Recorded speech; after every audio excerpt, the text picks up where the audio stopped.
Pessoal, boa noite. Bem-vindos ao nosso webinar da CEP, semanalmente, às terças-feiras, 20h30, né? E sempre com auxílio aqui dos comitês, né, das várias áreas dentro da anestesiologia.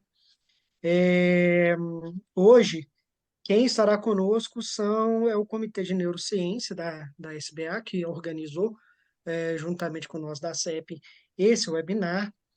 E sempre a gente fica muito satisfeito de ter os colegas aqui apresentando. Eu vou apresentar os colegas. O Dr. Gustavo Ayala, ele é TSA, tem o EDAIC, e é Master of Science. Dr. Gilvandro ainda não entrou.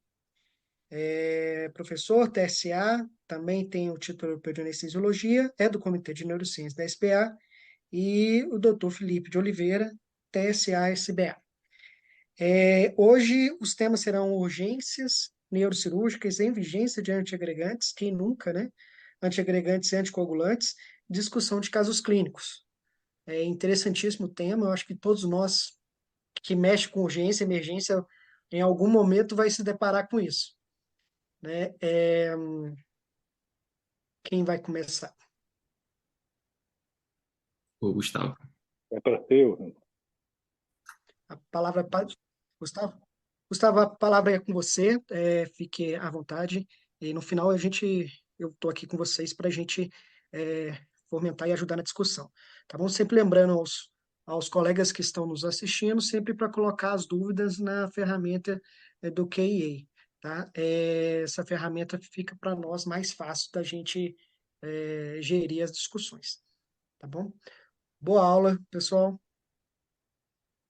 Perfeito, muito obrigado, Felipe. Eu agradeço a oportunidade que a SBA nos franquia de conseguir falar com vocês sobre temas relevantes de neuroanestesia e neurocirurgia.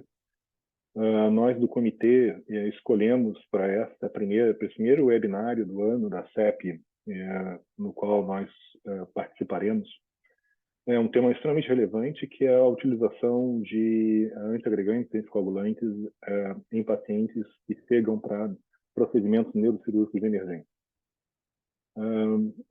Dentro do espírito da SBA, de que esses webinários sirvam para educação e para conhecimento que mude o prognóstico e melhore a atenção dos pacientes.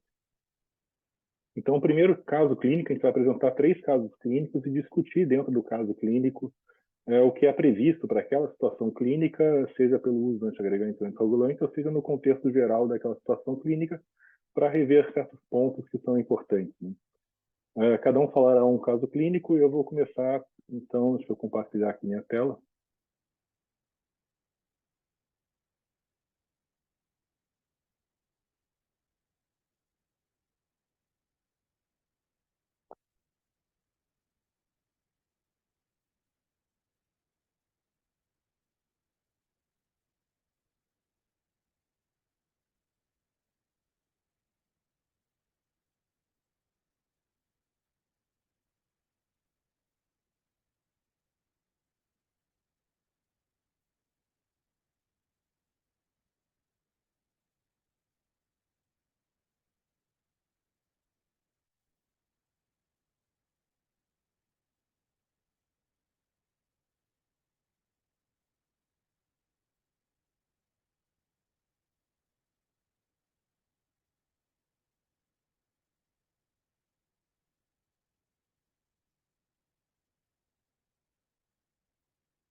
Vocês conseguem enxergar minha tela agora?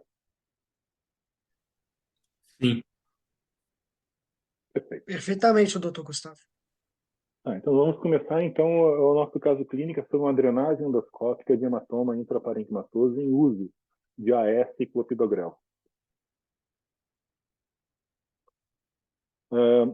Tudo que nós vamos falar aqui de recomendações e o que parece ser mais correto ou mais adequado está embasado nesse guideline da American Heart Association, endossado por várias outras sociedades médicas norte-americanas, publicado no Stroke em 2022.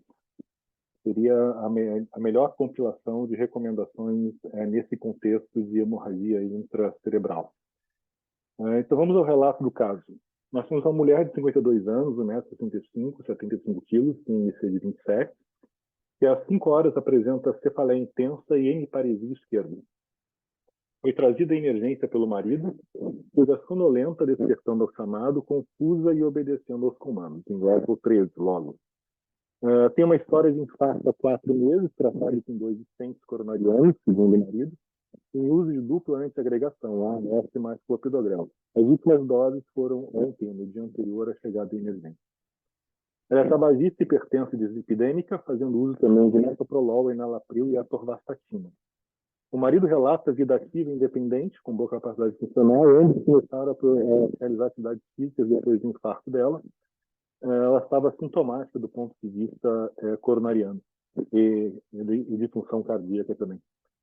Os exames laboratoriais todos da chegada são normais na emergência. Ela, enquanto estava na emergência fazendo a triagem, os exames iniciais, ela apresenta rápida deteriorização da conectividade e passa a ter apenas abertura ocular à dor, somente a dor, emitindo sons incompreensíveis à dor e flexão anormal, com Glasgow agora 7. Ainda na emergência, é realizada intubação orotraqueal, e ela é encaminhada para protocolo de imagens para um AVC. A imagem do AVC, da tomografia, é essa aí. Um volumoso hematoma intracerebral, com volume estimado de 45 ml, fronto, parieto, têmporo e temporal à direita, profundo, com desvios em a média muito significativo, não havia hemorragia ventricular, a angiotomo realizada dentro do protocolo não demonstrou má formação arteriovenosa ou doença aneurismática. Foi chamada, então, a equipe neurocirúrgica, que numa avaliação ainda remota, decide pela drenagem endoscópica de emergência do hematoma e colocação de monitor de PIC para o tratamento intensivo pós-operatório. Então, ela chega à sala de emergência do centro cirúrgico, entubada, com acesso venoso periférico, sem sedação contínua, com ventilação e pressão de suporte, no FO2 de 0,3, saturando 99%, uma pressão arterial não invasiva de 170 por 105 medida no braço direito e uma frequência cardíaca de 68 batimentos por minuto. É realizada uma anestesia geral com Propofol, TCI e remifentanil, instalada uma linha arterial, acesso venoso central. A pressão sistólica é mantida entre 100 e 130 no transoperatório. Foram administrados desmopressina, 0,4 unidades por quilo, e ácido tranexâmico, 2 gramas. E também foi iniciada a pedido do neurocirurgião a profilaxia de convulsões com 15 mg por quilo de fenitoína intravenosa. A glicemia estava em 170 no transoperatório e foi mantida a normotermia no transoperatório inteiro. Aqui tem um vídeo, não sei se vocês já viram, uma drenagem endoscópica de hematoma. Vocês veem que é uma incisão extremamente pequena, né? Assim, é uma preparação um pouquinho ampliada.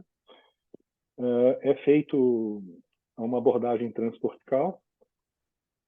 O hematoma ele é aspirado através de um trocárter, pode ser metálico, que eles usaram uma seringa nesse vídeo.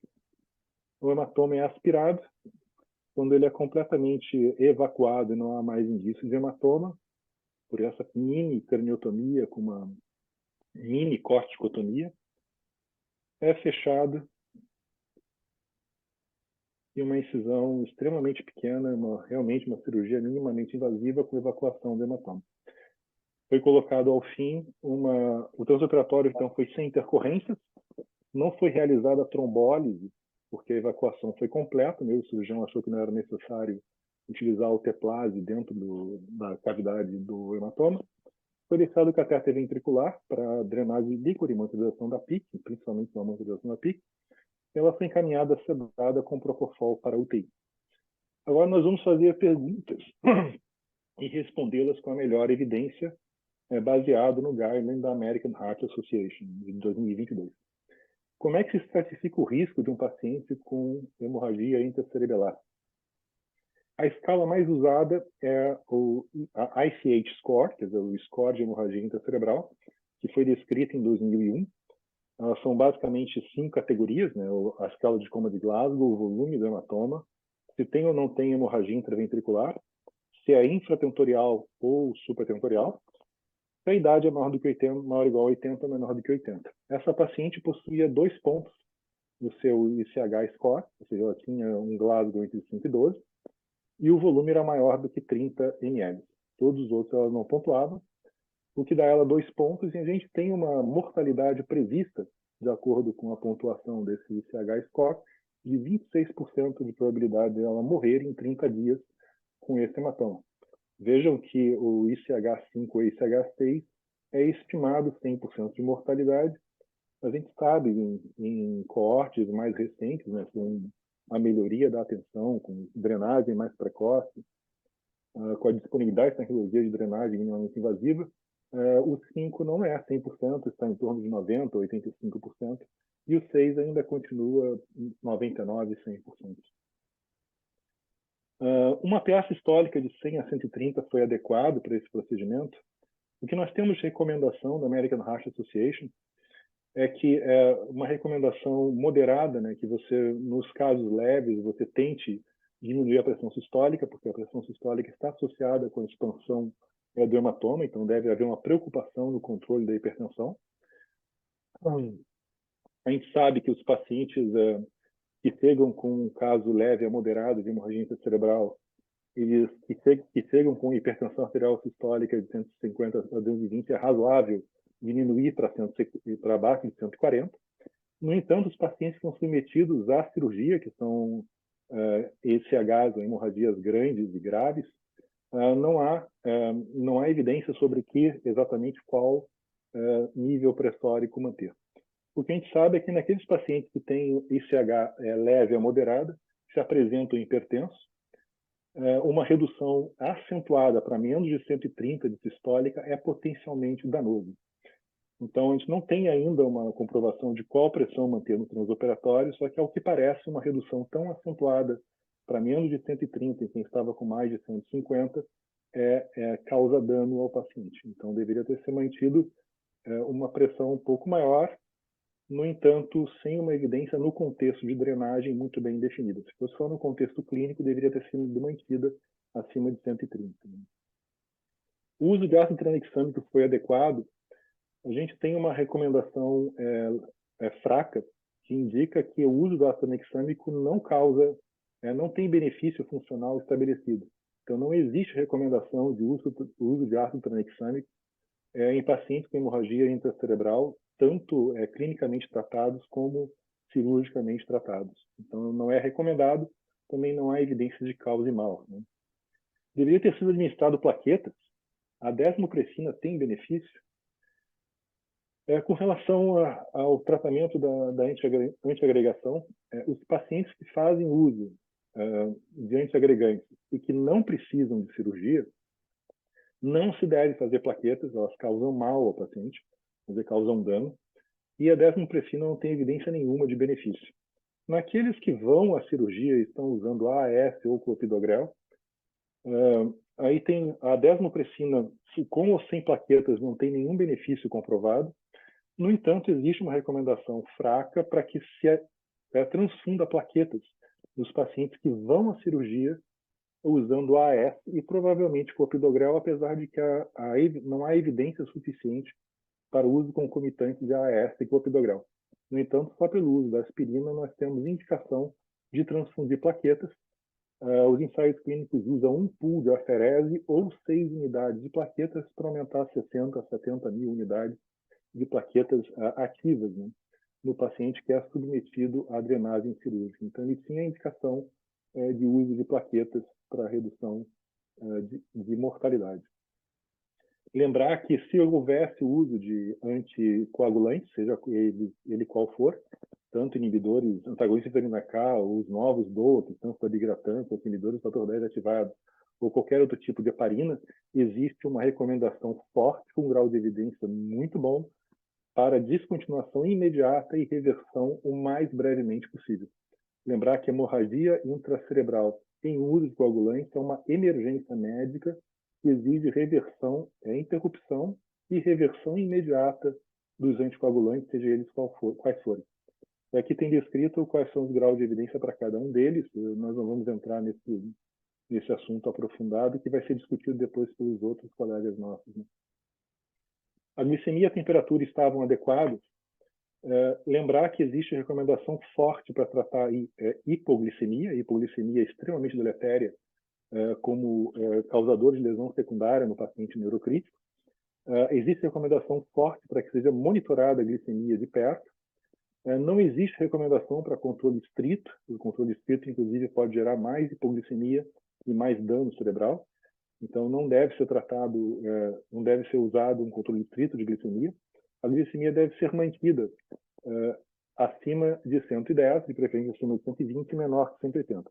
E é razoável que se trate de glicemias maiores de 180 a 200.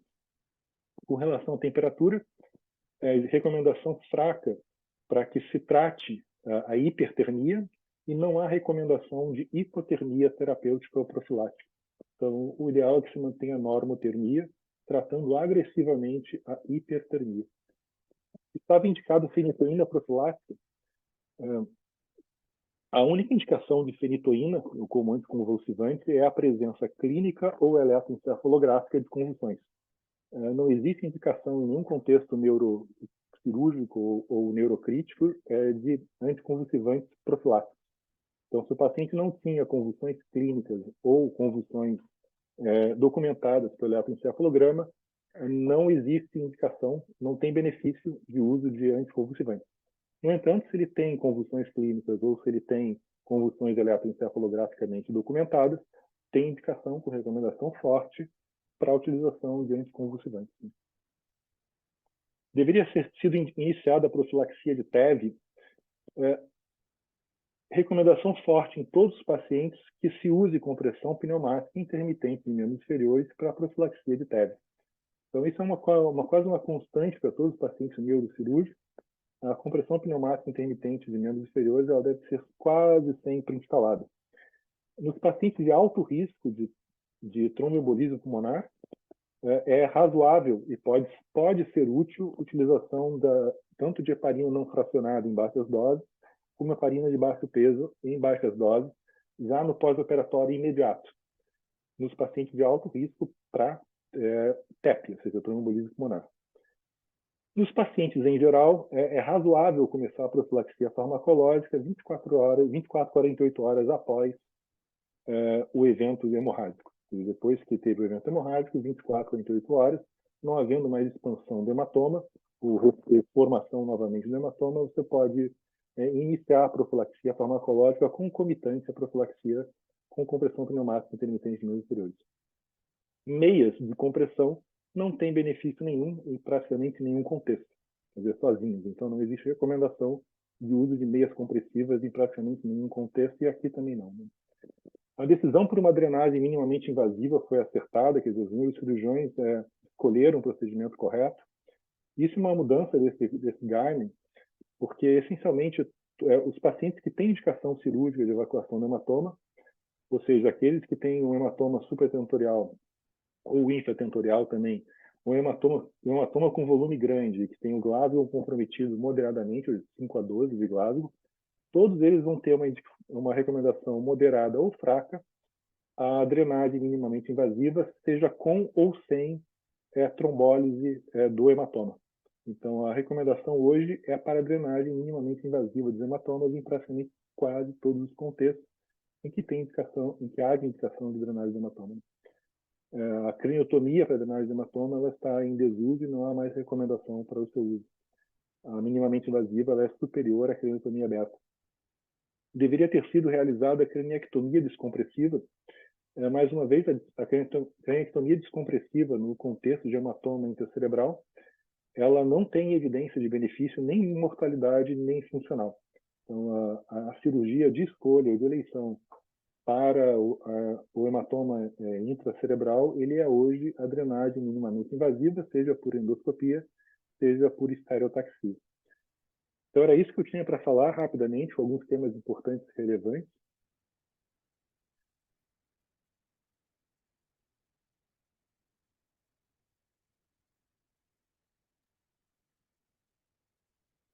e eu passo a palavra ao Felipe novamente.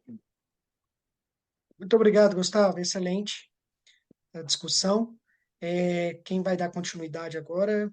Gustavo ou doutor Gilvandro? Seja bem-vindo, doutor Gilvandro. Olá, estão me ouvindo bem? Sim, Tá Estamos bem. ouvindo. A gente vai cumprimentar o Gustavo, cumprimentar o Felipe, os Filipes, tá? E a gente vai falar um pouquinho sobre. Estão conseguindo visualizar? ainda não Slide está não. Ainda não. compartilhando, Gilvando. Então, estão conseguindo me ouvir bem? Estão conseguindo visualizar? Não compartilhou a tela ainda, Gilvando. Deixa eu só.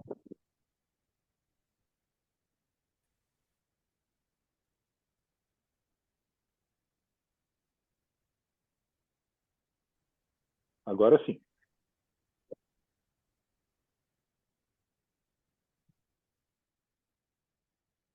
Estão conseguindo visualizar agora? Agora sim, está perfeito. Tá, joia. Pessoal, então vamos dar o início e falar um pouquinho sobre as recomendações para a cirurgia de descompressão medular em pacientes em uso da rivaroxabana, né, por exemplo, que é um anticoagulante oral que está muito utilizado hoje na prática clínica atual. E aí, o caso clínico se trata de um paciente que está em uso do rivaroxabana e ele precisa fazer uma descompressão medular alta, né? Quais as orientações diante de um paciente que vai submeter uma cirurgia do neuroeixo, a uma cirurgia de medula espinhal, e ele necessita ele já está em uso do rivaroxabana e qual a melhor prática? Devo ou não descontinuar? Como fazê-lo? Então, pessoal, essa é uma situação, como poderia dizer, desafiadora, porque a gente tem um paciente que, se obviamente ele já está em uso desse anticoagulante, é porque ele tem alguma condição de base que necessita dessa anticoagulação. Então, provavelmente, ele é um indivíduo que, se eu descontinuo inadvertidamente esse anticoagulante, eu exponho ele a condições tromboembólicas aumentadas. Por outro lado, se eu não descontinuar de forma correta, eu aumento o risco de sangramento no intraoperatório. Então, aí a gente fica numa situação que é bastante delicada. Como que eu vou mitigar os riscos dos eventos tromboembólicos, se previamente eu descontinuar esse fármaco? E se eu continuar a administração dele, como não expor esse indivíduo aos riscos de hemorragia? Então, já fica um conceito inicial, é que eu devo tentar, ao menos, descontinuar o mínimo necessário esse anticoagulante oral. E se porventura o indivíduo já faça uso e estiver diante de uma cirurgia de urgência, quais as condições que eu devo me guiar para mitigar esse risco, tá? Então, aí a gente está diante de um caso clínico para uma cirurgia de descompressão medular alta em um paciente que já está em uso de rivaroxabana e eu preciso fazer um planejamento cuidadoso e individualizado para mitigar os riscos de sangramento no pós-operatório e eventualmente os riscos tromboembólicos. Então, a despeito de todo o aparato tecnológico, a gente tem que estar guiado por protocolo, entendendo essa condição difícil de equilibrar os riscos e os fatores pró a utilização do anticoagulante, tá? Então, primeiro ponto, né, a decisão de suspender ou continuar no período perioperatório deve ser feita de forma individualizada. Primeiro, considerar os riscos tromboembólicos envolvidos. Pacientes com história de trombose venosa profunda, embolia pulmonar, fibrilação atrial, possuem um risco aumentado de eventos tromboembólicos no pós-operatório. Além disso, o risco de sangramento e avaliar a presença de comorbidades que podem aumentar o risco, como, por exemplo, coagulopatias. Em geral, no rivaroxabana, que é esse antifator 10 ativado, se sugere suspender por 2 a 3 dias antes da cirurgia e se restituir o rivaroxabana aproximadamente 24 horas depois. Na verdade, Os guidelines mais novos, eles sugerem que se a gente estiver fazendo uma dose plena do rivaroxabana, 20 miligramas dia ou 15 miligramas em 2 tomadas diárias, eu precisaria aí de 4 a 5 meia-vidas do rivaroxabana para suspender. Se eu estou fazendo uma dose baixa, 2 meia-vidas, né? Então, entender qual a dose do rivaroxabana esse indivíduo está sendo submetido. Isso é importante para nortear a minha tomada de decisão, como é a melhor prática de suspensão desse anticoagulante oral.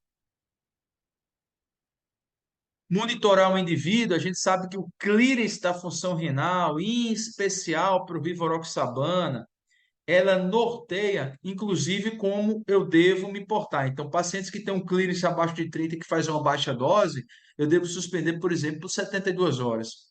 Pacientes que se submetem a uma alta dose de rivaroxabana e têm um clearance menor que 50, os guidelines recomendam, inclusive, que eu dose como que está o, o fator anti-10A na circulação sistêmica ou o fator 10 ativado para que eu tenha uma correlação laboratorial, como é que está a função dessa via no indivíduo, por exemplo, tá?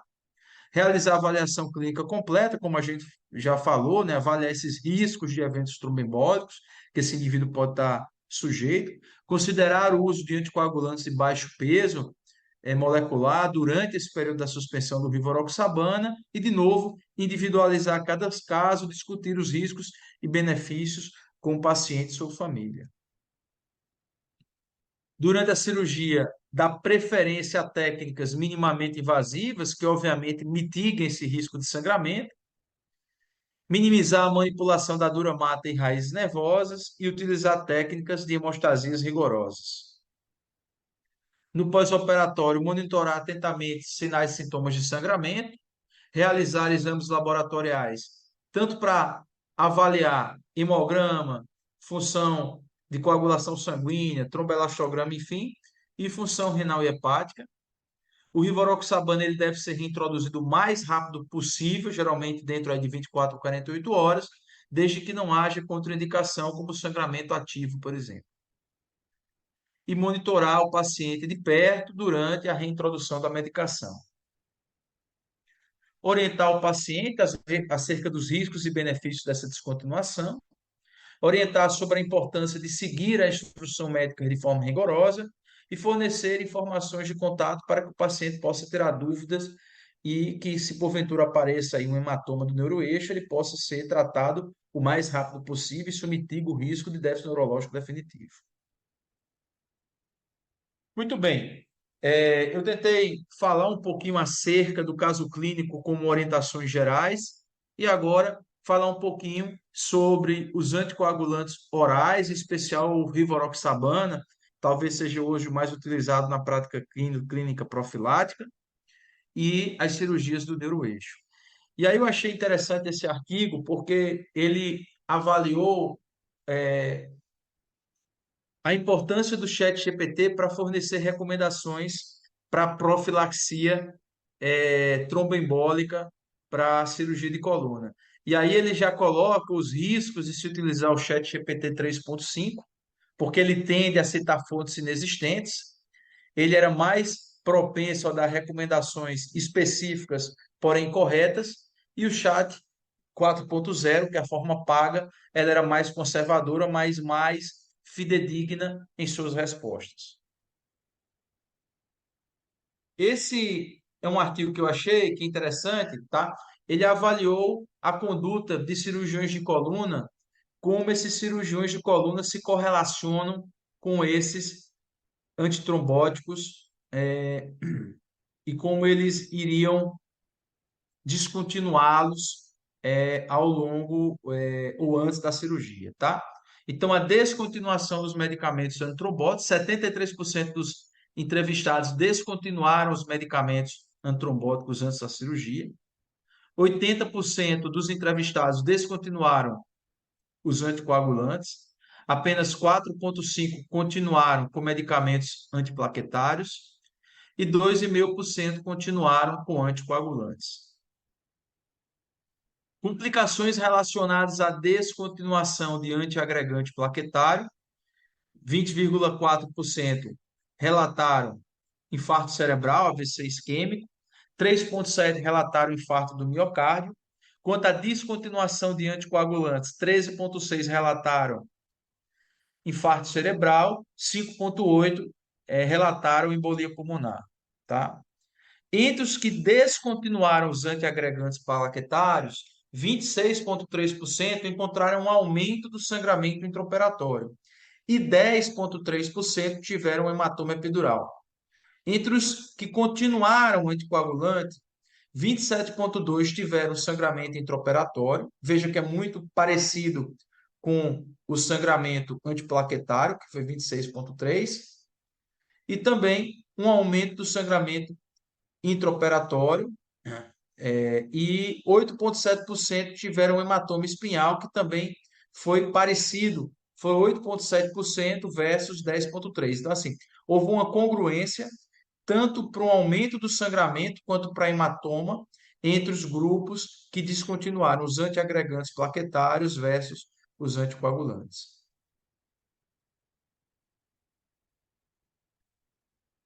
E aqui, para mostrar de forma gráfica, né, que 2,5% continuaram com os anticoagulantes, 4,5% continuaram com os antiplaquetários, 80% descontinuaram os anticoagulantes, 73% continuaram os antitrombóticos. Nos pacientes que descontinuaram os anticoagulantes, a incidência de embolismo cerebral e embolismo pulmonar, aproximadamente 15%, e no grupo dos antiplaquetários, o infarto cerebral, o AVC, aproximadamente 20%, e o infarto miocárdio menor, abaixo de 5%. A congruência nos dois grupos, tanto para o hematoma do neuroeixo, quanto para o aumento do sangramento do perioperatório.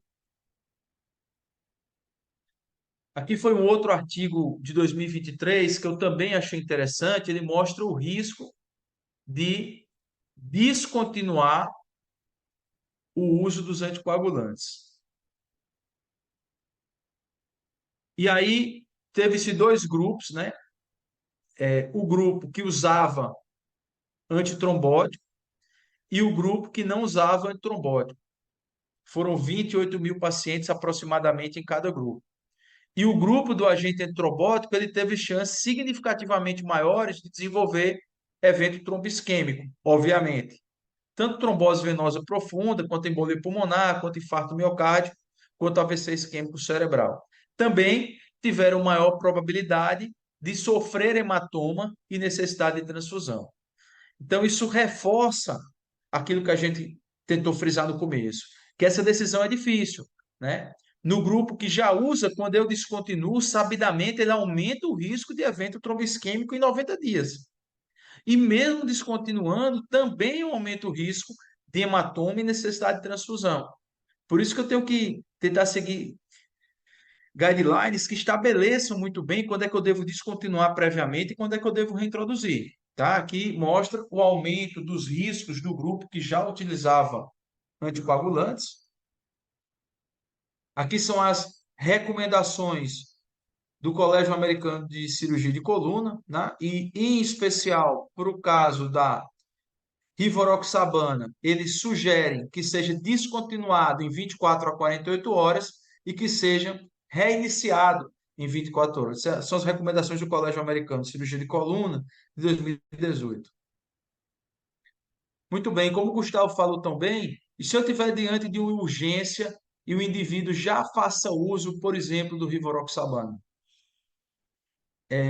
Eu não consegui encontrar artigos robustos que mostrassem em especial para cirurgia de coluna, tá? Mas a gente conseguiu achar, por exemplo, hemorragia intracerebral, intracraniana. E aí o que é que foi observado? Foi avaliado a eficácia hemostática desde o início até a repetição da tomografia, a mortalidade em 30 dias e os eventos tromboembólicos. E aí avaliou-se o andexanet alfa, que é o reversor da rivaroxabana, versus utilizar complexo protrombínico, tá? E o Adenexat alfa, ele foi associado a uma maior chance de alcançar a eficácia hemostática, bem como diminuição da mortalidade com significância estatística. Tá? Pessoal, só para finalizar, eu sei que se trata muito mais em definir bloqueio profundo e bloqueio superficial, não é a mesma coisa para a cirurgia, mas o consenso europeu de 2022 para bloqueios profundos e superficiais com anticoagulação, ele traz alguns conceitos que eu acho muito interessantes, principalmente para esses anticoagulantes orais. O primeiro conceito é definir ou diferir em doses, altas e baixas doses. Isso é um conceito novo. Então, aqui ele mostra, por exemplo, se faz uma profilaxia com baixa dose, 10 miligramas, mas se faz uma profilaxia de alta dose de 20 miligramas ou 15 miligramas em 2 tomadas, ou com clearance renal diminuído, eu mudo a forma como eu vou encarar a administração ou a suspensão desse anticoagulante oral. Então, eu acho que isso é um dado que a gente precisa avaliar, que a gente vai tentar apresentar aqui. E aí, em especial para o Rivaroxabana, ele já diferencia se é uma baixa dose, 24 horas parece ser adequado. Mas se for uma alta dose, 72 horas, né? Baixa dose ele vai considerar de aproximadamente 2 meia-vidas, altas doses é 4 a 5 meia-vidas, tá? E o clearance renal, ele também participa dessa tomada de decisão. E quando a gente tem o clearance renal abaixo de 30, uma possibilidade é também acompanhar os níveis do antagonista do fator 10 ou dosar o antifator 10 laboratorialmente para esse indivíduo. Isso é um dado que deve ser levado em consideração.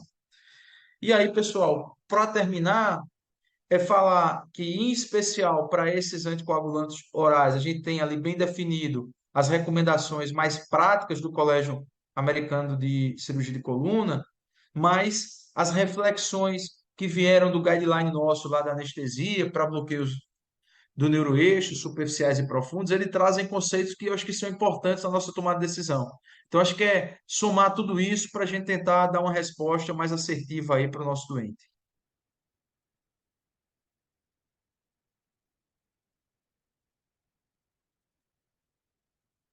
Parabéns, Giovanni, pela aula, excelente aula. A exemplo que nós fizemos após a aula do doutor Gustavo, nós vamos fazer a discussão após, tudo junto após a aula do Felipe, tá bom? Para a gente tentar otimizar o nosso tempo.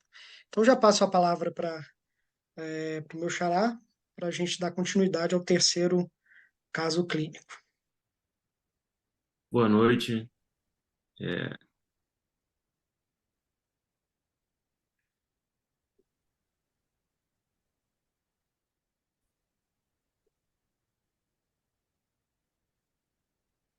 bom, gostaria de agradecer a sociedade e a comissão. É um prazer e uma honra estar aqui, né, falando com o Gilvandro, com o Gustavo, com o meu xará Felipe. E hoje eu vou apresentar aqui sobre um caso de drenagem de hematoma subdural crônico, um parietal extenso, com disfasia e hemiparesia em uso de varfarim. Tá? Eu tinha a opção de falar do AS ou não, eu decidi focar mais no varfarim, porque o Gustavo já tinha falado, focado nos antiplaquetários, tá? E depois a gente pode discutir caso a caso. Então, nosso caso é um paciente de 75 anos, ele chegou com a emergência com rebaixamento de nível de consciência e sinais focais de AVC frontoparietal esquerdo, que é uma disfasia e uma hemiparesia direita. Ele chegou com NIH-SS de 18, que dá um stroke moderado a grave, né? O score vai de 0 a 42. Isso é um dos scores que pode ser utilizado nesse caso, em qualquer caso de AVC. Ele estava com sinais vitais normais e, como de praxe, foi levado de emergência para tomografia. Na tomografia veio essa imagem, né? A gente pode ver aqui um hematoma subdural, à esquerda, que já tem algum grau de desvio da linha média e um pouco aqui de apagamento de sulco e compressão aqui do ventrículo esquerdo já.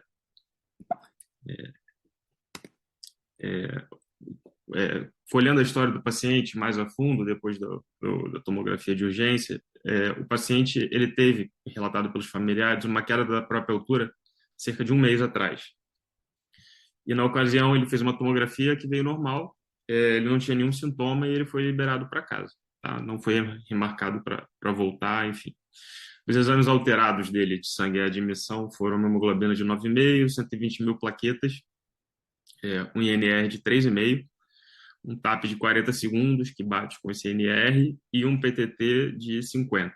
Tá? Lembrando que o normal do TAP é 13 e do PTT é 30. É sempre bom a gente fazer esse exercício de saber o que é normal e como é que está alterado, né? De antecedentes clínicos, ele tem uma hipertensão controlada há 20 anos, ele tem uma FA crônica e uma doença arterial coronariana. Ele botou um stent em DA há 3 anos. Tá? O eco tem uma função preservada e ele não tem sintomas de insuficiência cardíaca. Ele toma bisoprolol 5 mg, losartana 50, spironolactona 25, é o combo da insuficiência cardíaca, né? Ele tem uma doença estrutural, uma DAC, apesar de não ter sintomas de insuficiência cardíaca, ele é tratado para evitar a evolução para sintomas, né?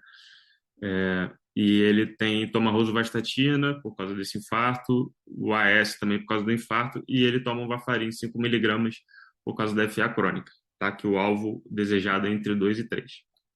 As últimas doses de varfarin de AS foram tomadas ontem. É importante, isso é uma informação que os guidelines falam, né? Que a gente não vai aguardar exame de sangue para tomada de decisão clínica sobre reversão ou não de anticoagulação e entender se o paciente está anticoagulado ou não. Então, é sempre importante perguntar como é que está essa tomada aí e qual foi a data e a hora da última dose, para a gente conseguir entender. Então, assim, foi marcada uma craniotomia de emergência para drenagem de urgência, para drenar esse hematoma, e o cirurgião te avisou e pediu para sua avaliação, o que a gente vai fazer quanto ao risco de sangramento intraoperatório, né? Ele ficou preocupado de ressangrar, enfim, o que você vai fazer, se você vai parar os remédios, manter. Ele não sabe muito sobre as atualidades desses casos e te pediu ajuda. Qual a sua conduta? Então, vamos lá. Para a gente entender aqui melhor, né, já que a gente não é neurocirurgião e, enfim, não está tão acostumado, eu vou fazer uma revisãozinha rápida, tá? Nós temos o quadro de uma hemorragia intracraniana, tá? Todos esses sangramentos aí são hemorragias intracranianas. Pode ser um hematoma epidural, tá? Um hematoma subdural, pode ser uma hemorragia intracerebral, tá? A hemorragia intracerebral é um subtipo da hemorragia intracraniana, né, que foi a apresentação do Dr. Gustavo. A gente pode ter hemorragia intraventricular e hemorragia subaracnoide. Esses são os tipos de hemorragia intracraniana, tá? No nosso caso aqui, a gente está discutindo sobre hematoma subdural, para a gente entender que doença é essa, né? As principais causas do hematoma subdural são disparado trauma e também pode ser desencadeado por uma hipotensão intracraniana súbita. Tá? Às vezes o paciente pode ter uma hipertensão intracraniana, feita uma drenagem licórica por qualquer via e essa hipotensão pode causar um hematoma subdural. Tá? Mas o mais comum disparado é trauma. E fatores de risco para desenvolver o hematoma subdural no contexto de trauma ou de uma hipotensão intracraniana são atrofia cerebral, paciente fazer uso de terapia antitrombótica ou qualquer outra coagulopatia não relacionada a fármaco. Então, para a gente entender aqui, é bem interessante, a gente tem aqui a drenagem venosa cerebral, né? Do parênquima, a veia vai drenar em direção ao seio venoso, a gente sabe isso, né? O seio venoso, ele é ancorado no crânio, então ele não tem mobilidade, né? Então, para a gente entender o que acontece, as veias que rompem o hematoma subdural são essas veias chamadas de veias ponte, que meio que fazem a ponte entre esse sistema venoso ligado ao crânio e o parênquima cerebral aqui, tá? Essas veias pontes, elas têm um formato meio helicoidal, um formato de mola, exatamente para permitir uma distensão em direção ao parênquima, né? Se o cérebro se movimentar por uma concussão, qualquer coisa, você tem um espaço para aquela veia ali se mobilizar, né? Então, o trauma acaba gerando um rompimento dessas veias, né? E uma hipotensão intracraniana também pode causar um deslocamento ali do cérebro, ou uma concussão também pode causar um deslocamento do parênquima que causa esse rompimento desses vasos, né? E a atrofia cerebral é um fator de risco importante, por quê? Exatamente porque quando você tem atrofia cerebral, você vai ter um distanciamento do parênquima do crânio aqui, então você vai acabar já distendendo um pouco essas veias ponte, tá? E aí elas já estão ali no limite, já perdem a sua reserva ali de anatômica ali para distender e qualquer pancadinha na cabeça pode causar um rompimento delas. Então, o caso clássico, né, um paciente idoso, que é o nosso caso, é um paciente idoso que já possivelmente tem algum grau de atrofia cerebral, então ele já tem uma reserva menor aqui anatômica da veia, tomando alguma terapia antitrombótica, seja anticoagulante ou antiagregante, vai discutir mais à frente, e que sofre uma queda da própria altura, né, que também é muito comum no paciente idoso e acaba fazendo esse hematoma subdural. A apresentação clínica, normalmente, do hematoma subdural pode ter sinais focais do sangramento ali diretamente no parênquima, pode causar convulsões pelo efeito irritativo do sangue em contato com o cérebro. O efeito de massa, que o nosso paciente tem um pouco, que é mais raro, principalmente nesses pacientes que têm uma atrofia cerebral, eles têm uma capacidade maior de acomodar o sangue ali. Então, eles não costumam sofrer tanto com o efeito de massa, né, que estaria mais relacionado com rebaixamento de nível de consciência, e outros sintomas mais gerais, né?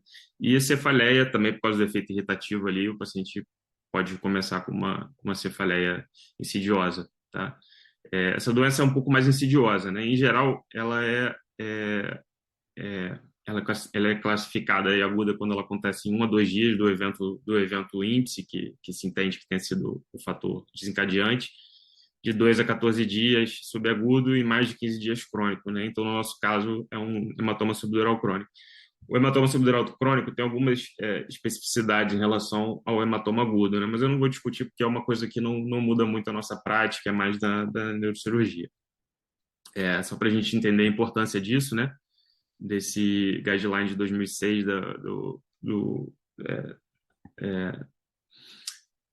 foi analisado todos os casos de TCE, né, classificados em graus. Os TCEs moderados, 11% dos pacientes que internaram no hospital com TCEs moderados e ficaram sob observação desenvolveram hematoma subdural. E 20% dos pacientes com TCE grave. Tá? Então, assim, é uma coisa mais comum do que a gente imagina. Mas muitas vezes também o tratamento é conservador, não chega nem para a gente, né? Então, assim, voltando para a pergunta, né? O cirurgião quer a sua ajuda, o que a gente vai fazer nesse caso concreto, né? Então, vamos lá. Assim, baseado nesse guideline que o Gustavo apresentou, que é um guideline bem interessante, porque ele conseguiu agrupar muitas recomendações recentes, né? E essas coisas mudaram, assim, a evolução é bem grande, os estudos ainda estão acontecendo, principalmente porque são muitas drogas novas, a conjunção das drogas, enfim, e as coisas estão mudando bem rapidamente. Você pega um artigo de próprio guideline de 2018, já tem muita coisa que está ultrapassada, então uma coisa que você tem que estar sempre se atualizando. E assim, as duas coisas para esse caso, né, e para essa pergunta do risco de sangramento intraoperatório, e que está mais sob a nossa responsabilidade mesmo, além de tudo que o Gustavo falou que é importantíssimo, eu decidi ressaltar o controle da pressão arterial e a reversão da anticoagulação, para a gente falar sobre isso. Tá? Então, assim, sobre o controle da pressão arterial, de maneira simplificada, né, eu recomendo fortemente ler o guideline, porque ele está bem claro e discute bem naquele formato de guideline, fácil de entender os estudos sobre isso, mas é uma coisa bem relevante para a gente. Né? O paciente chegou para essa drenagem e digamos que ele está com uma pressão de 150, 160 sistólica na chegada, né, da sala. Às vezes os clínicos, os colegas deixam a pressão um pouco mais alta, não está com PM ainda, enfim, é um contexto de urgência e emergência, às vezes acaba sobrando para a gente bastante, né? E aí a recomendação para esses pacientes que estão hipertensos, chegam hipertensos na sala, é manter uma PA sistólica entre 130 e 150.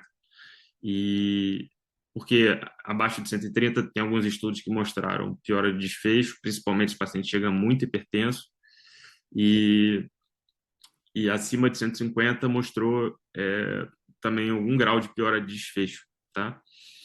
Então, assim, é relevante porque esses pacientes, eles são, muitas vezes, eles têm uma pressão muito lábil, né? E se a gente não tratar eles como um paciente com aquele conceito de área de penumbra, que pode estar perdendo, enfim, de proteger o cérebro dele, evitar danos secundários, a gente pode estar prejudicando o paciente sem se atentar, né? Então, é importante, né? Uma indução lenta e estável, e se precisar usar vasopressor, tanto vasodilatador quanto Nora, é importante estar preparado, às vezes com os dois engatilhados, com o paciente que está com a pressão lábil, né? Quem faz muita neuro sabe que isso é o nosso dia a dia, né? A gente toma bastante cuidado com a pressão, lembrar isso, né? E o interessante é que o guideline, ele mostrou que o tempo de chegada do paciente até o início do alvo terapêutico, né, que ele chama esse alvo de 130, 150 de pressão controlada intensivamente, né? Esse alvo de 140, mais ou menos, dos pacientes que demoraram muito para chegar nesse alvo, da chegada do hospital, da tomografia até chegar no alvo, eles tiveram um pior desfecho, né? Eles recomendam o mais rápido possível, mas também tem que tomar muito cuidado com mudanças bruscas de pressão, né? Um estudo muito interessante também está dentro do guideline, eu dei uma olhada especificamente, que ele correlacionou a variabilidade, né? O desvio padrão do estudo, no estudo o desvio padrão da pressão dos pacientes, quanto maior o desvio padrão, pior os desfechos, né? Mostrando que essa labilidade pressórica de fato prejudica o paciente. E quanto à reversão da anticoagulação, né, a gente tem que deixar bem claro que reverter a anticoagulação é uma emergência médica nas hemorragias intracranianas, todas essas que a gente está falando, tá? A opção de não reverter, né, a anticoagulação é uma exceção, tá? Ela vai ser não para um caso cirúrgico, né? Então já não entra muito na nossa seara, mas se for o caso, se for para dar pitaco, a gente vai entender que o paciente que está com uma hemorragia pequena, com pouco sintoma, que está sendo tratado conservadoramente, e ele, por outro lado, ele tem uma indicação muito forte de antiagregação ou anticoagulação, né? O que eles falam no artigo é principalmente para o paciente com válvula metálica, claro, né? Que tem um risco altíssimo de trombose se interromper, ou um paciente que infartou recentemente, você vai parar os antiplaquetários, também é complicado, mas isso é uma exceção.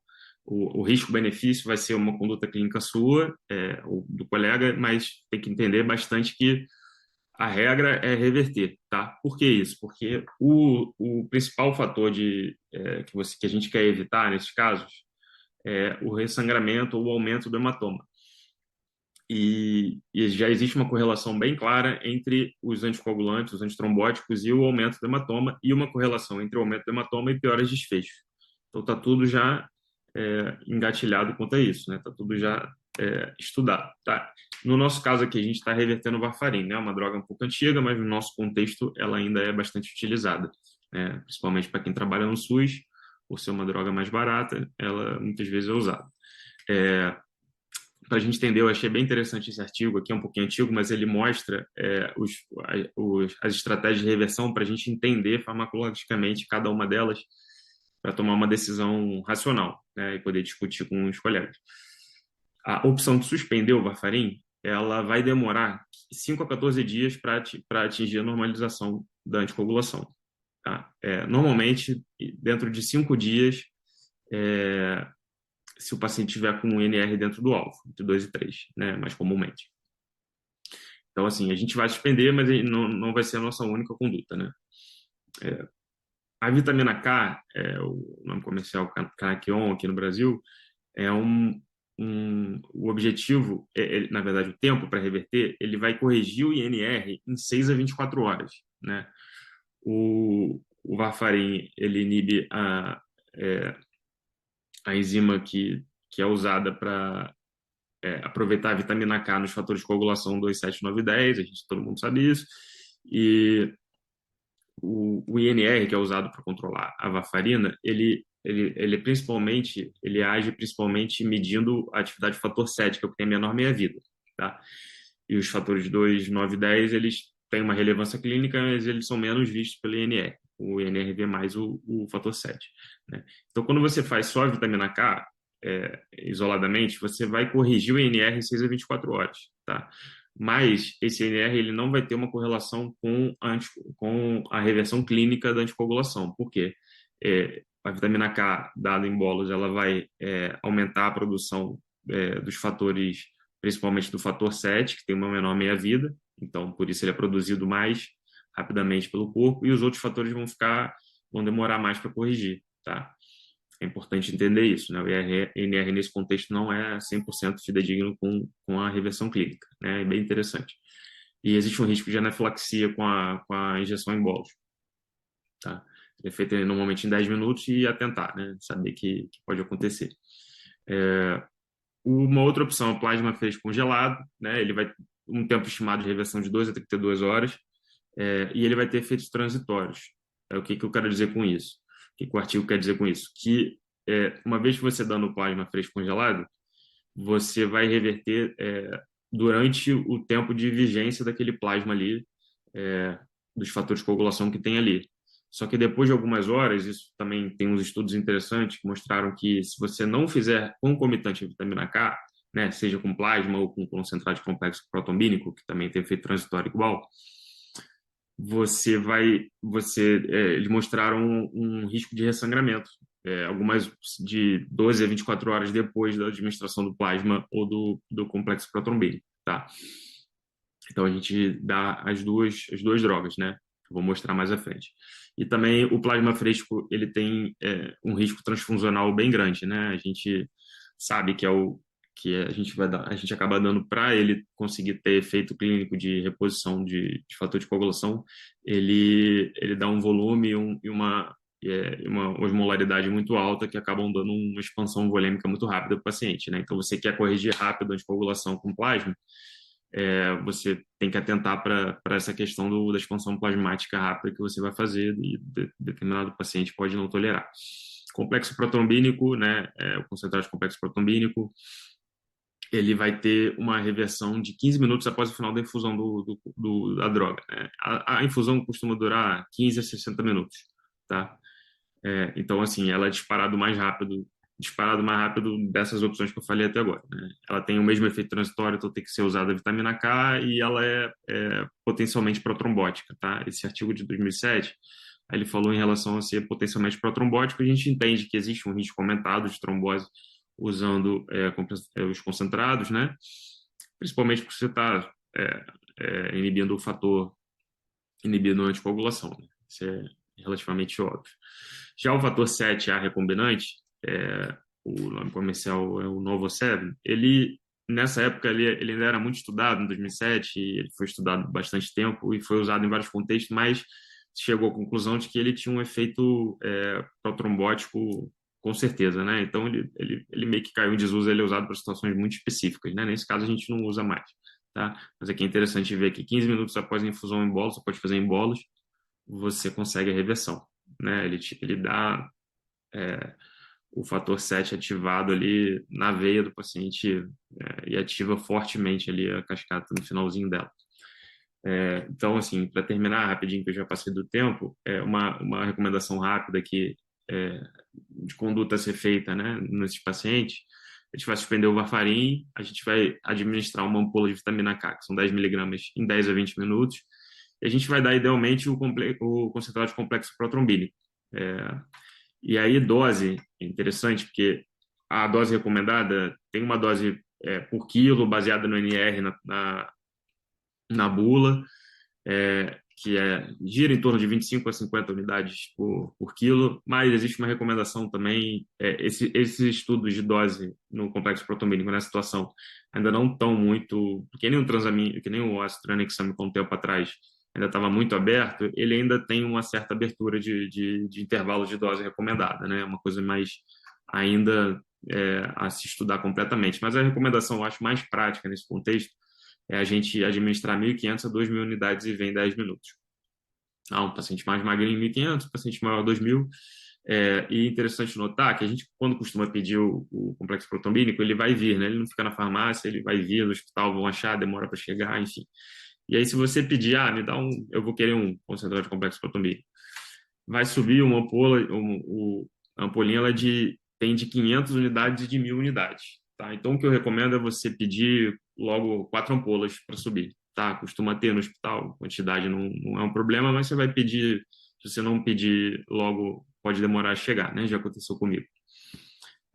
E você vai esperar depois do fim da infusão 15 minutos, você vai repetir o INR de urgência e se o paciente tiver com NR ainda acima de 1,4, né, que esse tempo é o tempo para o complexo agir, você vai repetir a dose, a mesma dose, tá? A recomendação do guideline é essa. Tá? Nesse caso aqui eu tirei do up-to-date. E caso você não tenha o complexo protrombínico no seu hospital, você vai substituir totalmente a etapa 3, que é o complexo protrombínico, por 2 unidades, 2 bolsas de plasma fresco congelado, tá? E é aquilo que eu falei, né? Você vai tentar para sobrecarga volêmica. Se você vai repetir o INR depois de 15 minutos do final da administração e você pode ter que repetir mais 2 plasmas frescos se o INR não tiver corrigido, né? Então, atentar bastante para sobrecarga volêmica e caso você ache que o paciente não tolere bem, você já inicia a furosemida concomitante também para evitar a sobrecarga, tá? Esses foram as referências que eu usei, são artigos, eu li alguns outros também, esses aqui estão bem escolhidos por serem didáticos e direto ao ponto. Eu acho bem interessante para quem quiser se aprofundar no assunto. Eu passo a palavra agora aqui para o doutor Felipe de volta. Felipe, parabéns pela aula, uma melhor aula do que a outra, é impressionante, excelente aulas. Começar com a discussão, aqui não tem nenhuma pergunta, mas eu queria começar a discussão, olha só, principalmente a aula do Gustavo e do Felipe, eu acho que é as duas que têm mais a ver com isso, que é a situação de emergência. Nessas situações de sangramento, a gente sabe que sangramentos intracranianos são sangramentos de pequena quantidade que causam muito estrago, né? Porque é uma caixa fechada. Logicamente, não é um sangramento de grandes montas. Mas o que que vocês leram, o que que vocês têm visto sobre o astronexâmico? Tem alguma utilidade nessas situações, principalmente esses pacientes anticoagulados, que às vezes falta, às vezes falta formas mesmo da gente tentar deixar aquele paciente mais normocoagulado possível. Vocês viram alguma coisa? Gustavo, quer falar? Eu posso falar, isso realmente é uma busca grande, né? Em vários contextos neurocríticos e neurocirúrgicos, você tenta demonstrar benefício do ácido tranexâmico, seja um TCE grave, no TCE perfurante, seja na hemorragia intracerebral, hematoma subdural. O que a gente pode dizer hoje é que o ácido tranexâmico reduz o sangramento em craniotomias. Se isso tem impacto em desfechos mais relevantes, a gente não consegue dizer, né? Assim, não tem evidências que sustentem isso. No TCE e na hemorragia intracerebral, o que já foi testado não se obteve resultado em mortalidade ou em funcionalidade em médio e longo prazo. Então, ainda não existe uma recomendação, evidência para recomendação de uso. E existe uma preocupação de segurança que o ácido tranexâmico, especialmente em doses mais elevadas, está associado a convulsões. E o paciente neurocrítico ele é bem suscetível a convulsões. Então, existe uma preocupação de segurança na utilização do ácido tranexâmico para redução de sangramento transoperatório, que é um desfecho, apesar de ser significativo, ele não é relevante a longo prazo. Se você não conseguir demonstrar que haja benefício funcional de mortalidade, você recomendar o uso indiscriminado de ácido tranexâmico para redução de sangramento, sem ter certeza da segurança, porque convulsão também pode ser muito grave, agravando lesão secundária ou piorando desfecho a longo prazo. Então, até hoje não existe uma recomendação, não existe recomendação para o uso tranexâmico em praticamente nenhum contexto neurocirúrgico ou neurointensivo, apesar de ser tentador em muitos casos, você já foi testado justamente porque a ideia é fantástica, especialmente nesses casos de hemorragia intracraniana grave.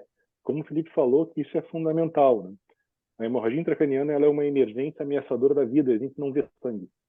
Ao contrário de alguém que chega com hemoptise, hemorragia digestiva, ou um trauma perfurante que vem jorrando sangue, as pessoas se apavoram e saem correndo, o paciente que tem hemorragia intracerebral é uma hemorragia ameaçadora da vida, o que ele faz é ficar cada vez mais quieto e morrer quieto, sem dar nenhum tipo de sinal.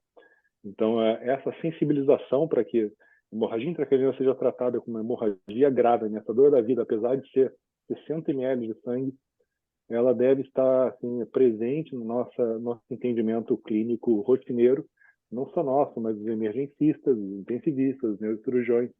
Nós já tivemos casos de pacientes que ficaram 8, 10 horas com hemorragia intracerebral crescendo sem ter revertido o seu varfarin, que é extremamente fácil de ser revertido, com o complexo trombínico disponível, porque negligenciaram a gravidade do caso. Não sei se o Felipe quer comentar alguma coisa. Sobre o ácido tranexâmico, especificamente nesse guideline, eles comentam, né, que o guideline ele não dá uma recomendação nem para ser feito, nem para deixar de fazer, para não atrasar os outros tratamentos que são mais consolidados. E essa recomendação é baseada no estudo que eles fizeram, que eles tentaram dar para todo mundo, no caso de hemorragia intracerebral. E dentro de e assim, a maioria dos pacientes receberam ácido tranexâmico depois de 3 horas, né? O protocolo era até 8 horas e eles receberam depois de 3 horas da chegada, a maioria dos pacientes. E aí não teve um resultado muito interessante no estudo, então eles não mostrou muita melhora. Só que aí eles fizeram a ponderação no guideline de que talvez o uso mais precoce do ácido tranexâmico tenha uma relevância. Tá? Baseado em outros estudos, em outros contextos, eles entendem que o risco-benefício é razoável. O complicado é convencer o neurocirurgião a usar o ácido tranexâmico sabendo que é uma droga que está, principal efeito colateral é convulsão, que é uma complicação que o neurocirurgião teme bastante, né? Vide eles quererem fazer profilaxia em todo mundo, que a gente sabe que também não tem necessidade. Então, é pesar as coisas, né? Se o paciente tiver um sangramento importante, não tiver convulsão, é, pode ser feito em determinadas situações, tá? É, é, Ô, nesse Felipe, contexto, pode falar, Giovanni. não, só corroborando aí e concordando com todo mundo, né? Até no Crash 3, talvez seja o artigo mais popular aí do ácido tranexâmico, que é para TCE leve ou moderado, mas assim, é TCE de forma geral, ele não restringe para hemorragia intracraniana. Então, assim, realmente para hemorragia intracraniana não tem nada que corrobore que ele muda desfecho, né? Eu acho que lá fala hemorragia leve ou moderada, TCE de forma geral administrada em até 3 horas, né? Mas, enfim, não tem subgrupo de hemorragia intracraniana, nada nesse sentido. Então, não tem muita evidência do benefício real do ácido tranexâmico para uma hemorragia intracerebral, por exemplo. Não é o E que vai você resolver. até respondeu a pergunta da Gabriela aqui, que ela tinha justamente feito esse comentário sobre o que é em TCE, né? O TCE AstraZeneca. leve ou moderado. Sim, exatamente. Eu interrompi alguém, peço desculpa. Não, eu só fiz um comentário brevezinho, já falei. Deixa eu ver, tem outra pergunta. Ah, tá. Só agradecendo. Giovanni, fazer uma pergunta sobre a discussão da sua aula. É, assim, quando não faz muito tempo que eu terminei a residência, mas eu lembro que no final da minha graduação, no início da residência, basicamente terapia ponte era praticamente obrigatório, né, nesses pacientes que usavam anticoagulantes e iam para algum tipo de procedimento cirúrgico. E depois, acho que de uns 15 anos para cá, começou a relativizar esses casos e viram que a individualização ela é melhor, ela é mais efetiva do que você fazer a terapia ponte para todos os pacientes. É, Nisso, eu queria assim que você exemplificasse quais pacientes que você tende a indicar mais a terapia ponte. Logicamente, aqueles pacientes que têm condições é, trombóticas, protrombóticas maiores, digamos assim. Mas eu gostaria que você exemplificasse e discutisse sobre isso, assim, na sua vivência, na sua prática, quais pacientes que você tem mais indicado a terapia ponte, qual paciente que você tem, é, assim, não feito a terapia ponte? Excelente pergunta, Felipe. Na verdade, eu acho até que a terapia ponte ela caiu mais porque os novos anticoagulantes orais, se a gente pensar que em baixa dose são duas meia-vidas aí, né? 24, 48 horas. Quando você administra em altas doses, são 72 horas. É diferente, por exemplo, quando a gente utilizava só basicamente clopidogrel, que você suspendia por 7 a 10 dias, aí que era a meia-vida da plaqueta. Então você ficava muito mais tempo exposto sem anticoagulação. Óbvio que os guidelines sugerem individualizar. Provavelmente os indivíduos que fazem altas doses, que precisam dessa suspensão do anticoagulante oral de 4 a 5 meia-vidas, aí a gente aumenta o tempo que ele vai ficar descoberto de anticoagulação, obviamente, e aí a gente equaciona se há ou não um benefício de associar a heparina de baixo peso. Mas eu acho que o que norteia é basicamente essa questão da alta dose, do tempo que eu preciso descontinuar quando eu tenho alta dose versus quando eu estou fazendo, por exemplo, baixa dose, aí que o tempo de descontinuar é basicamente o mesmo de eu ter suspendido o Clexane. É, realmente esses Lembrando, novos anticoagulantes mudaram muito, né, as condutas, né? lembrando que quando você vê as recomendações para suspensão dos novos anticoagulantes, eles sempre dividem os procedimentos cirúrgicos em que o risco de sangramento é catastrófico ou não, né? Então, na neuro, a gente sempre também tende a usar um tempo a mais, né? No caso dos anticoagulantes orais diretos, a gente costuma usar 3 dias para suspender na nossa rotina, completos, por causa dessas recomendações, né? Em algumas cirurgias que o risco de sangramento é menor, eles recomendam até 1 a 2 dias, dependendo de onde você lê, né? 48 horas completos, 48 horas da última dose, e no caso de sangramentos ameaçadores, que podem causar eventos catastróficos, 72 horas, né? No caso de baixas doses, que são as mais usadas, né? Beleza. É, a doutora Gabriela mandou outra pergunta aqui sobre os fatores protrombóticos. Vocês utilizam o Scott Caprini? Qual score que vocês geralmente utilizam? Eu acho que ela quis dizer em relação quando você está usando fazendo a correção, se você usa o fator de Caprini para tomar essa decisão. Eu acho que Sim, acredito que sim. a gente não vai usar o Scott Caprini para tomar a decisão de reverter a anticoagulação ou não. O Scott Caprini ele vai ser usado para a gente entender no pós-operatório antes a gente vai iniciar a anticoagulação profilática, né?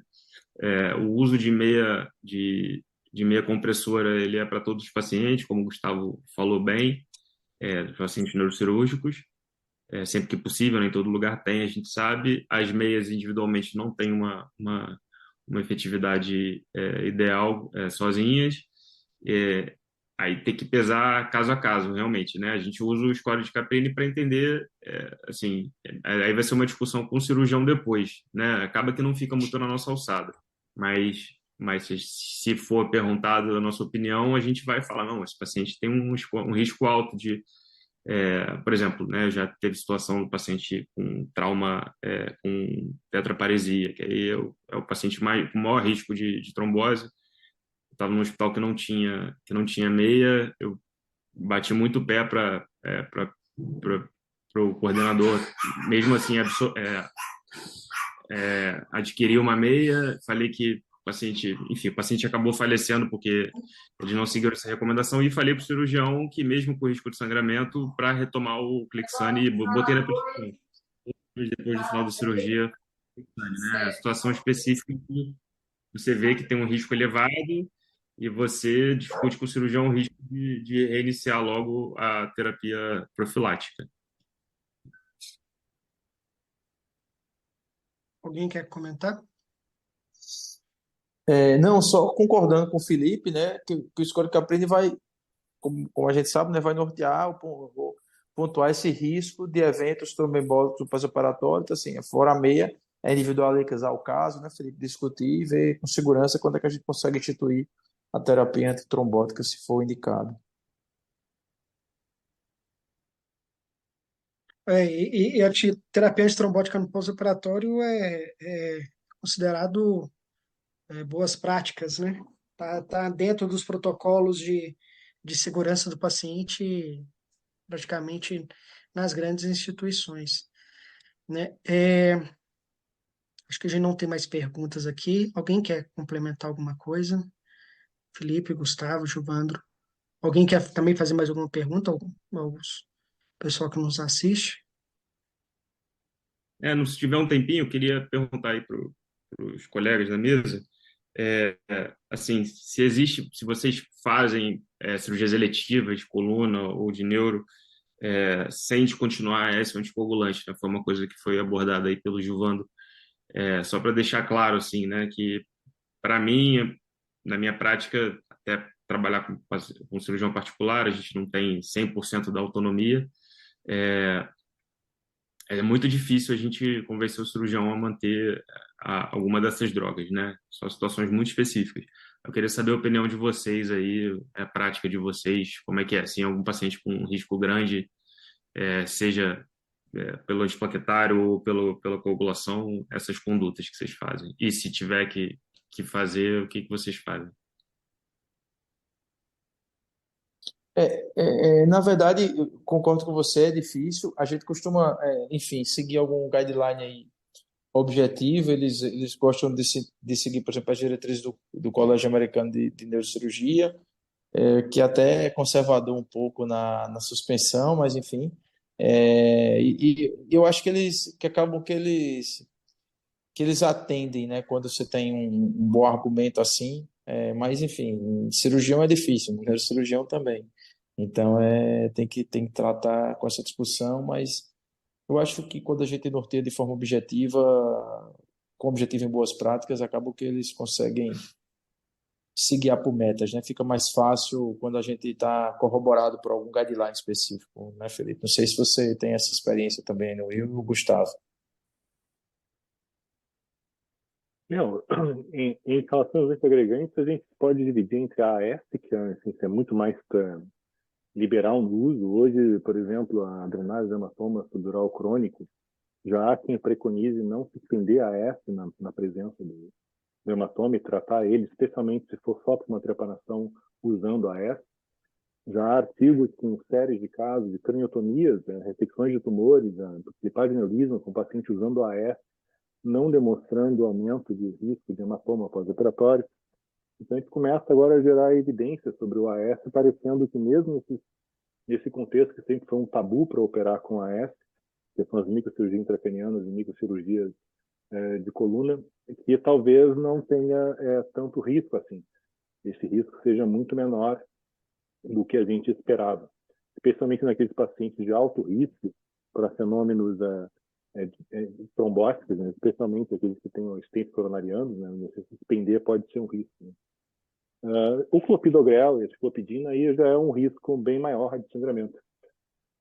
E eu também diferenciaria o procedimento cirúrgico de coluna e um procedimento microcirúrgico com cirurgia da medula, enfim, de nervos e raízes nervosas, da cirurgia só de fusão espinhal, que não passa de, muitas vezes, até extracanal medular. Ou seja, o risco de um hematoma causa muito menos problemas para o paciente. Então, provavelmente nessas cirurgias que são extracanal medular,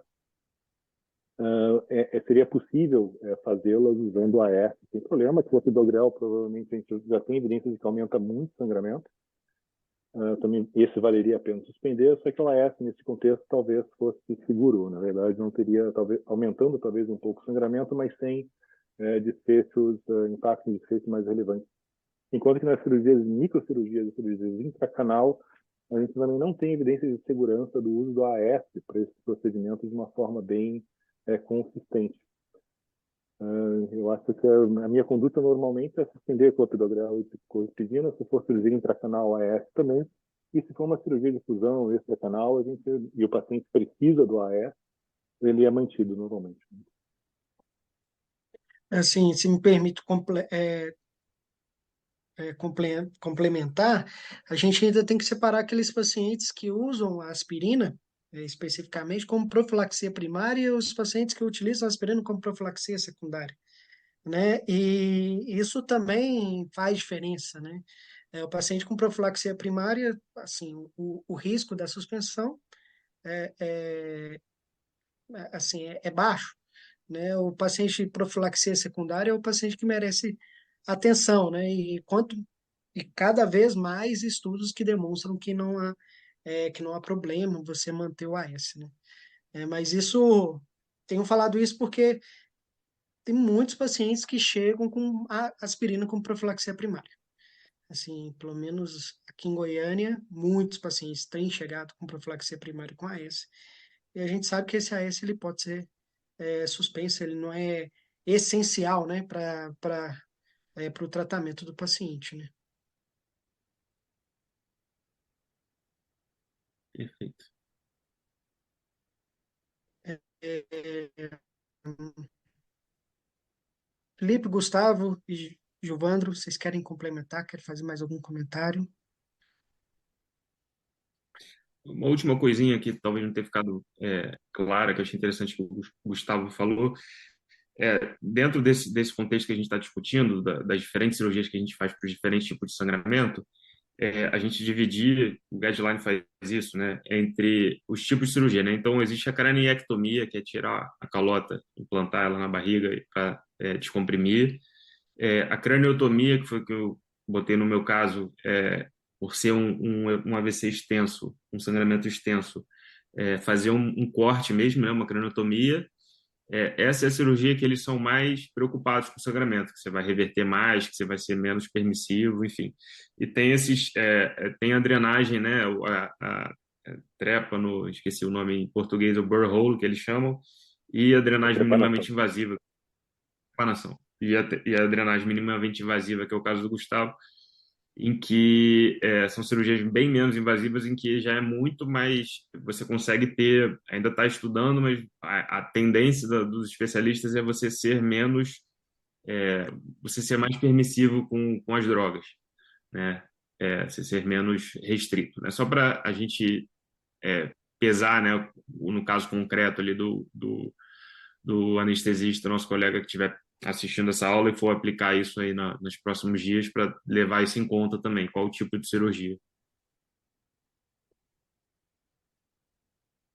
Muda bastante, né?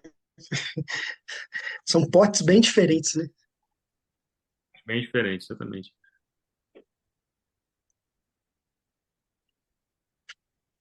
Pessoal, mais alguém?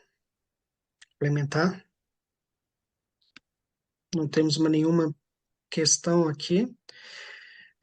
Doutor Felipe, doutor Gustavo, doutor Juvandro, quero agradecer vocês pela excelente webinar, excelentes discussões e casos clínicos. É, Até daqui a alguns meses, né, vocês estarão de volta aqui com a gente, né, o Comitê de 3 meses, né? Neurociência. Tenho certeza, sempre são excelentes discussões na neurociência, né? Sempre é um tema quase inesgotável, né, de discussões, né? Pessoal, muito obrigado. Agradecer a todos que ficaram conosco, praticamente 33 colegas agora, até agora conosco, nos assistindo. E até a próxima terça-feira. Boa noite a todos. Boa noite, Boa obrigado noite. a todos. Boa noite, obrigado. Tchau, tchau.